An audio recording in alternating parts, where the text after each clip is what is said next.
ಬೆಳಕು ಪರಂಜ್ಯೋತಿ,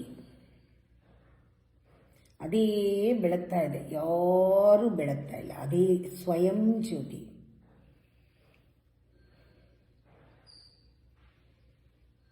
ಅದಿಲ್ಲದೆ ಇರೋ ಜಾಗನೇ ಇಲ್ಲ, ಅದು ಆವರಿಸ್ಕೊಳ್ಳದೇ ಇರೋ ಜಾಗನೇ ಇಲ್ಲ. ಅದು ಅಂತರ್ಜ್ಯೋತಿ, ಸರ್ವಾಂತರ್ಯಾಮಿಯಾಗಿರೋ ಜ್ಯೋತಿ. ಅದು ಎಲ್ಲರಲ್ಲೂ ನಿರಂತರವಾಗಿ ಬೆಳಗ್ತಾ ಇದೆ. ಮನುಷ್ಯನಲ್ಲಿ, ಈ ಸೃಷ್ಟಿಯಲ್ಲಿ ಮನುಷ್ಯನಲ್ಲಿ ಅದು ಪ್ರಧಾನವಾಗಿದೆ, ಪ್ರಕಟವಾಗಿದೆ. ಪ್ರಧಾನವಾಗಿ ದೇಹ ಬರುತ್ತೆ ಹೋಗುತ್ತೆ, ಆದರೆ ಜ್ಯೋತಿ ಸದಾ ಇರುತ್ತೆ.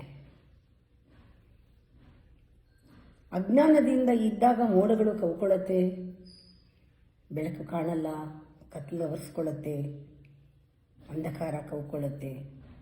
ಅದಕ್ಕೆ ಮನುಷ್ಯ ಧ್ಯಾನ ಮಾಡಬೇಕು. ಒಂದೇ ವ್ಯತ್ಯಾಸ ಮನುಷ್ಯನಿಗೂ ಪ್ರಾಣಿಗೂ.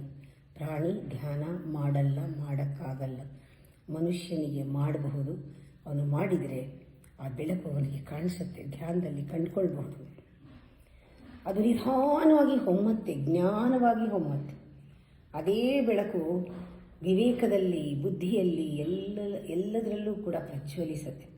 ಮನುಷ್ಯನನ್ನು ಜ್ಯೋತಿ ಸ್ವರೂಪನನ್ನಾಗಿ ಮಾಡುತ್ತೆ, ಜ್ಞಾನ ಸ್ವರೂಪನನ್ನಾಗಿ ಮಾಡುತ್ತೆ, ಪ್ರಜ್ಞಾವಂತನನ್ನಾಗಿ ಮಾಡುತ್ತೆ. ಅವನು ಬೆಳಕೇ ಅವನು.